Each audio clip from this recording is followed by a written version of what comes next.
informasi terselubung. Mimpi, kata Nabi, dari orang yang soleh, mimpinya yang benar itu juz'un min sittin wa arba'ina juz'an minan nubuwah, 1/46 dari kenabian. 1/46. Nah, kita lihat, Nabi dapat informasi dari Allah Subhanahu wa Ta'ala, jelas 100%. Jelas Nabi tahu ini persis begini. Mimpi informasi dari Allah, mimpi yang benar ya, yang tadi yang keempat itu tingkatnya buat yang bersangkutan tidak 100%, itu hanya 1/46. Itu sebabnya kata ulama, sebelum Nabi Muhammad diutus, 6 bulan sebelum diutus, itu tiap malam beliau mimpi, besoknya terjadi apa yang dimimpikan. Ini untuk meyakinkan Nabi Muhammad bahwa beliau bisa mendapatkan informasi yang benar tanpa beliau usahakan. Orang bisa usahakan mimpi atau tidak? Tidak bisa ya? Tidak bisa. Nah, jadi dari mana itu mimpi? Kalau benar itu pasti dari Tuhan. Nah, jadi Nabi Muhammad dapat informasi wahyu itu pasti benar. Oke, saya kira itu. Baik, terima kasih Pak. Kita akan lihat dulu sebuah tayangan, di mana pada tayangan ini ada penanya kepada Pak Quraish Shihab. Ini dia. Assalamualaikum warahmatullahi wabarakatuh. Ada satu pertanyaan Pak, bertentangan dengan mimpi. Dalam agama Islam itu mimpi itu bagaimana, dan kemudian bagaimana kita menjikapinya kalau kita bermimpi. Assalamualaikum warahmatullahi wabarakatuh. Mimpi tadi saya katakan dalam ajaran Islam ada dari setan, ada dari Tuhan. Kalau baik, jangan ceritakan kecuali kepada orang yang mengerti. Nah, sekarang kalau mimpinya jelek bagaimana? Nah, Islam mengajarkan jangan mau terpengaruh dengan mimpi jelek. Jadi tidak usah cerita sama orang. Nah, kalau masih ada di dalam hati itu, mohon perlindungan Allah dari gangguan setan, karena itu dari setan.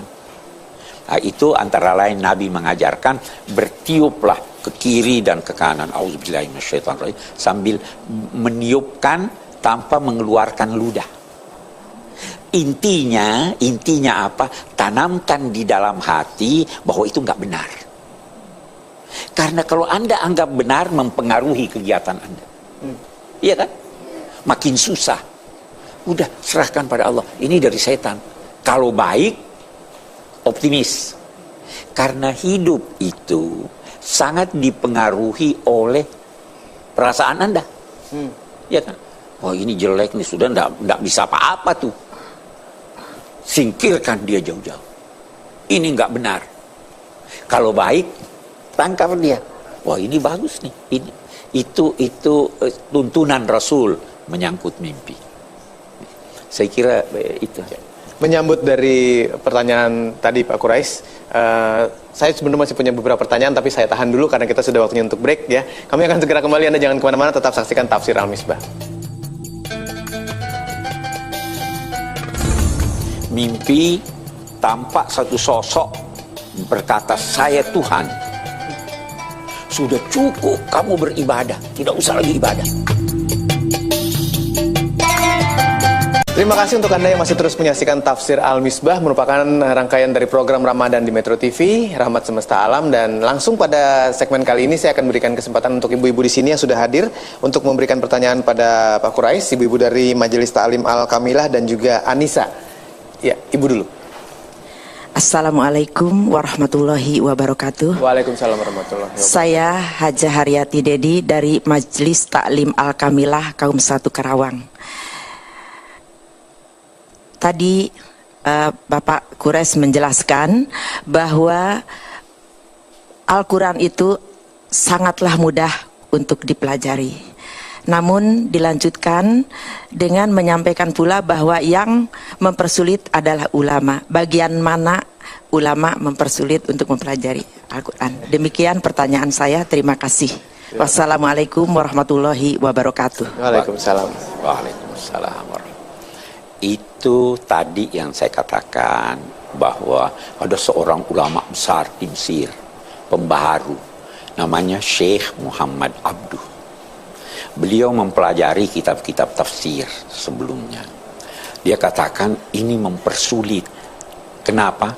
Karena bahasannya itu bertele-tele. Bahasannya dari segi bahasa, oh ini kata ini, kedudukannya objek, ini diperselisihkan apa objek, ini yang mempersulit. Bahasa Al-Quran itu bahasanya indah, jelas, tidak perlu dipersulit. Syekh Muhammad Abduh juga berkata begitu. Al-Quran ini jelas, tidak perlu diuraikan panjang lebar kiri kanan. Itu yang dimaksud saya, Bu, ya. Oke. Baik, terima kasih. Cukup jelas ya, Ibu, ya. Mudah-mudahan penjelasan saya tidak ini. Saya berusaha mempermudah sebisa mungkin, Iya. sehingga menjadi jelas. Iya. Saya lanjutkan, Ibu. Bismillahirrahmanirrahim. Assalamualaikum warahmatullahi wabarakatuh. Warahmatullahi wabarakatuh, Ibu. Terima kasih Pak Kures untuk kesempatan yang sangat baik ini. Saya Ibu Nursiah dari Kajian Anisa, daerah Tangerang Selatan. Ya, saya ingin bertanya, Nabi Yusuf adalah figur yang terkenal ketampanannya, sehingga Siti Julaiha begitu menaruh hati kepada beliau. Yang ingin saya tanyakan di sini adalah, apakah kemudian beliau menjadi sepasang suami istri? Kalau tidak, mengapa ada di sebagian doa, ada doa yang dicontohkan, ya, yang menjadi contoh gitu bagi kita, menjadi contoh dari hubungan mereka untuk kita semua. Terima kasih, Pak Ustaz. Terima kasih, Ibu. Begini, Bu, kita bicara doa dulu, ya toh. Itu Zulaikha, kita katakanlah Zulaikha yang populer. Itu cinta Nabi Yusuf, bukan cuma cinta, bukan cuma menaruh hati. Itu tenggelam pikirannya dalam cinta. Gila, sangat cinta. Saking cintanya, begitu Nabi Yusuf enggan menerima cintanya atau tawarannya yang melanggar agama, dia penjarakan. Benar tak? Mau ndak Ibu berdoa, jadikan, kalau saya ndak mau, saya masa cinta yang bakal jadi istri saya memasukkan saya di penjara? Gak benar, ndak ada. Apalagi yang ada bahwa dia kawin itu di sinetron, di kisah-kisah. Tidak ada dalam Al-Quran bahwa dia kawin. Apalagi jarak usia antara Yusuf dengan Zulaikha itu jauh sekali. Orang-orang yang berkata dia kawin lantas buat-buat, oh itu waktu itu Nabi Yusuf bicara doa pada Tuhan dikembalikan jadi gadis. Dah masuk di akal. Nanti saya kira kita akan bahas ini lebih banyak. Yang penting tidak usah doa bahwa jadikanlah dia seperti Yusuf dan Zulaikha. Karena kalau minta begitu dimasukkan penjara tuh suaminya.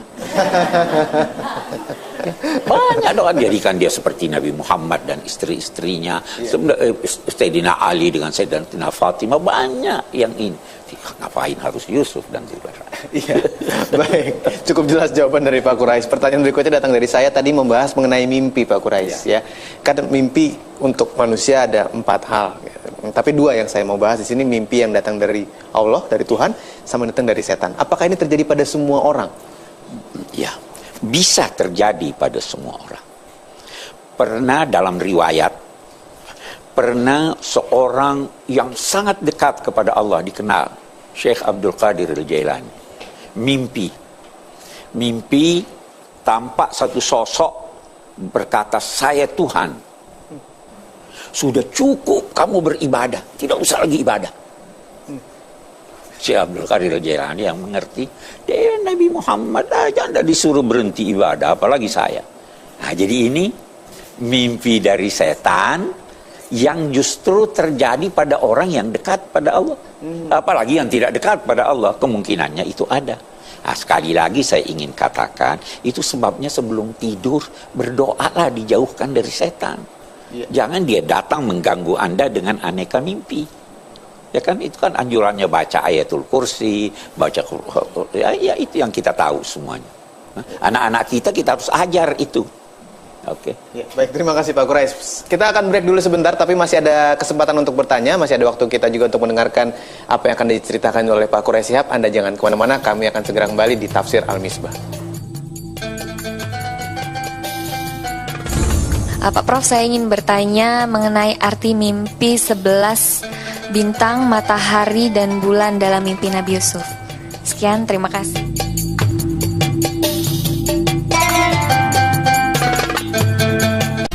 Anda masih terus menyaksikan Tafsir Al-Misbah. Kita sampai pada segmen terakhir, tapi mudah-mudahan Anda masih bisa terus bersama kami menyaksikan program ini sampai selesai. Saya akan lanjutkan ke pertanyaan dari saya dulu sebelum saya berikan kesempatan lagi kepada Ibu untuk bertanya. Berbicara mengenai mimpi tadi, saya lanjutkan ke wahyu. Kadang-kadang bisikan suka didengar oleh manusia, Pak Quraish. Nah, ini juga bagaimana sebenarnya sistemnya? Apakah memang ada bisikan-bisikan dari entah dari malaikat atau dari Allah kepada manusia yang ingin menunjukkan atau melakukan sesuatu? Kalau dari segi istilah keagamaan, wahyu itu adalah informasi dari Allah kepada Nabi. Gitu? Jadi sekarang nggak ada wahyu karena tidak ada Nabi.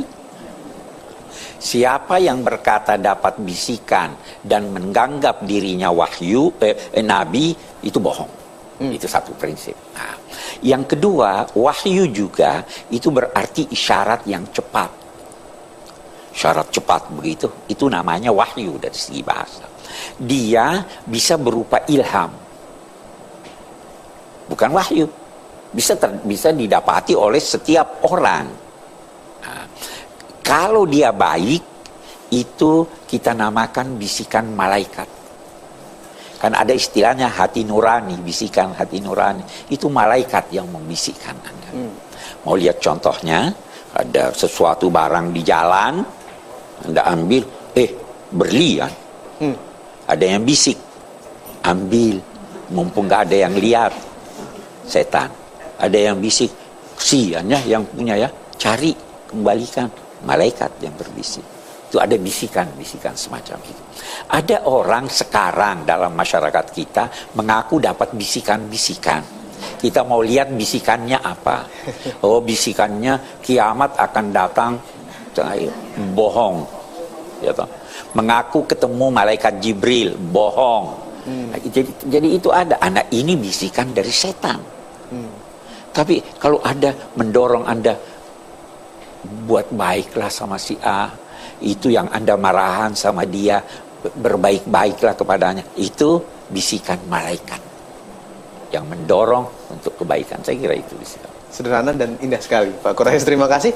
Selanjutnya masih ada yang ingin bertanya? Saya persilahkan Ibu. Penanya berikutnya? Ya, silakan Mbak. Assalamualaikum warahmatullahi wabarakatuh. Waalaikumsalam warahmatullahi wabarakatuh. Nama saya Rina dari pengajian Anissa, Tangerang Selatan. Pak Prof, saya ingin bertanya mengenai arti mimpi 11 bintang, matahari, dan bulan dalam mimpi Nabi Yusuf. Sekian, terima kasih. Wassalamualaikum warahmatullahi wabarakatuh.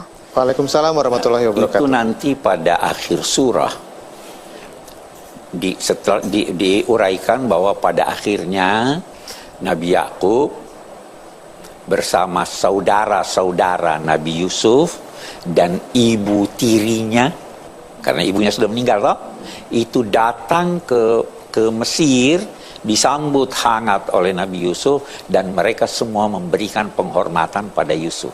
Jumlah saudaranya 11 orang, matahari dan bulan adalah ayahnya dan ibunya. Nah, itu terus waktu itulah Nabi Yusuf berkata, hadza ta'wilu ru'yaya. Inilah arti mimpi saya. Sekaranglah datang waktunya pembuktian mimpi saya. Jadi 11 bersaudara, bapak dan ibu. Saya kira itu. Baik, pertanyaan dari saya lagi, Pak Quraish, kita masih punya waktu sebelum kesimpulan. Mengenai kisah cinta Nabi Yusuf dengan Zaliha ya, Zaliha atau Zulaiha secara populernya. Sebenarnya kalau Pak Quraish melihat itu kan tidak jadi dan sebenarnya agak ada keanehan. Tapi apa yang dirasakan oleh Nabi sendiri pada saat itu? Oh, yang dirasakan oleh Nabi Muhammad. Iya, pada melihat keadaan itu. Melihat keadaan itu. Yang pertama saya kira pelajaran yang ditarik dari sana. Yang itu yang dirasakan. Karena inti kisah itu pelajarannya, bukan kisahnya. Kita ambil contoh. Bagaimana pembelaan Tuhan kepada yang dekat kepadanya. Lihat anak kecil, 10 orang saudaranya ingin menjerumuskan dia. Bagaimana keteguhan hati seorang pemuda yang dirayu oleh wanita cantik yang berjasa pada dia di rumahnya, kaya raya, tapi dia takut kepada Allah. Bagaimana keteguhan hati dan pikiran Nabi Yusuf yang lebih rela di penjara daripada mengikuti kemungkaran. Itu semuanya yang begitu toh hidup ini. Itu pelajaran bagaimana seorang yang pernah bersalah insaf dan kembali kepada Tuhan. Saudara-saudara Nabi Yusuf kan salah. Bagaimana seorang yang pernah diperlakukan buruk bersedia memberi maaf kepada yang memperlakukan buruk kepada. Satu waktu ada satu orang pernah memperlakukan Nabi buruk sekali. Nabi itu orang mau datang minta maaf, dilarang, tidak usahlah, Nabi tidak akan beri kamu maaf. Tapi dia bilang bagaimana caranya? Maka ada yang ajar dia. Kamu baca surat Yusuf. Ucapan Nabi Yusuf terhadap saudara-saudaranya. Karena katanya Sayyidina Ali yang nasihati. Karena saya tahu Nabi itu tidak mau melakukan sesuatu yang ada yang pernah melakukan lebih baik dari dia. Jadi waktu dia baca la tasriba alaikumul yaum, itu jawaban Nabi Yusuf. Saya tidak maafkan, saya tidak kecam lagi kamu sekarang. Kita ini, itu dia bacakan, Nabi terus maafkan. Jadi banyak pelajaran yang diambil dari situ. Kita juga begitu, setiap kisah ini kita ambil pelajarannya. Jangan cuma ambil kisah cintanya lantas dikawinkan dalam khayalan ya. Terima kasih Pak Quraish. Kita bisa masuk pada kesimpulan. Oke, kita masuk. Ya memang kisah cinta kalau tidak diakhiri dengan kawin rasanya nggak sempurna ya. Padahal tidak harus demikian. Baik, kesimpulan kita. Yang pertama, Al-Quran membawa petunjuk yang sangat jelas yang dapat dipahami oleh orang kebanyakan dan juga cendekiawan, masing-masing menimba sesuai kemampuannya. Kedua, Allah Subhanahu wa Ta'ala memilih bahasa Arab sebagai bahasa kitab sucinya yang terakhir, bukan saja karena masyarakat pertama yang ditemuinya menggunakan bahasa Arab, tetapi juga karena bahasa Arab sebagaimana diakui oleh semua pakar bahasa adalah bahasa yang terkaya kosakatanya. Menggambarkan cintanya Zulaiha itu bagaimana? Ada tingkat-tingkat cinta kan? Bermula dari kecenderungan hati. Yang kedua, perhatian tertuju kepadanya. Sampai pada mabuk cinta. Cintanya Zulaiha belum sampai pada tingkat terakhir. Cintanya Zulaiha dilukiskan fasyaghafaha hubban syagaf. Itu cinta yang sudah luar biasa itu. Oke. Jadi ada tingkat-tingkatnya. Mungkin kita dalam bahasa lain Anda tahu cinta ya, asmara ya. Asmara. Oke, baik. Memaparkan kisah adalah salah satu cara yang ditempuh Al-Quran guna menggugah hati menuju kesadaran dan kebenaran. Itu kisah Al-Quran. Kisah-kisah Al-Quran adalah salah satu bukti kebenaran karena rincian kisah-kisah yang disampaikannya terbukti kebenarannya atau meluruskan kekeliruan yang selama ini diketahui masyarakat. Yang selanjutnya, orang tua hendaknya berusaha menyetarakan perlakuannya terhadap anak-anaknya. Kalaupun ada yang harus dibedakan, maka hendaknya hal tersebut dijelaskan kepada semua anaknya agar tidak timbul kesalahpahaman. Selanjutnya, mimpi adalah salah satu cara Allah menyampaikan informasi pada manusia. Itu salah satu cara. Mimpi bukan saja pengaruh keinginan yang terpendam di bawah sadar atau situasi yang dialami seseorang saat tidurnya, tapi juga ada yang bersumber dari Allah, sebagaimana ada juga bisikan setan. Orang tua harus membimbing dan menasihati anaknya dengan baik, tidak membangkitkan kebencian dan kesalahpahaman di antara mereka. Lihat Nabi Yakub, tidak usah cerita. Itu sebabnya Nabi Yakub mengingatkan Nabi Musa tentang tipu daya setan yang dapat mempengaruhi saudara-saudaranya. Mimpi hendaknya tidak disampaikan ke sembarang orang, tetapi orang yang terpercaya ketulusannya, bahkan yang dicintai oleh yang bermimpi dan mencintainya. Tidak usah cerita sama orang lain. Mimpi baik atau buruk dapat mempengaruhi jiwa manusia. Mimpi buruk dalam bahasa agama adalah mimpi yang bersumber dari setan. Dampak negatifnya terhadap jiwa dapat terjadi, dan ini harus dicegah. Menghembuskan lidah ke arah kiri dan ke kanan. Ke arah kiri adalah simbol dan sarana yang secara psikologis dapat membantu menenangkan jiwa. Itu tadi. Saya kira itu kesimpulannya. Baik, terima kasih Pak Quraish. Alhamdulillah kita selesai pada kesempatan kali ini di Tafsir Al-Misbah. Terima kasih untuk ibu-ibu yang sudah hadir, untuk kehadiran Anda, dan juga untuk Anda yang sudah menyaksikan 1 jam program ini. Kita insya Allah bertemu lagi pada kesempatan berikutnya. Saya Hilbram Dunar. Wassalamualaikum warahmatullahi wabarakatuh.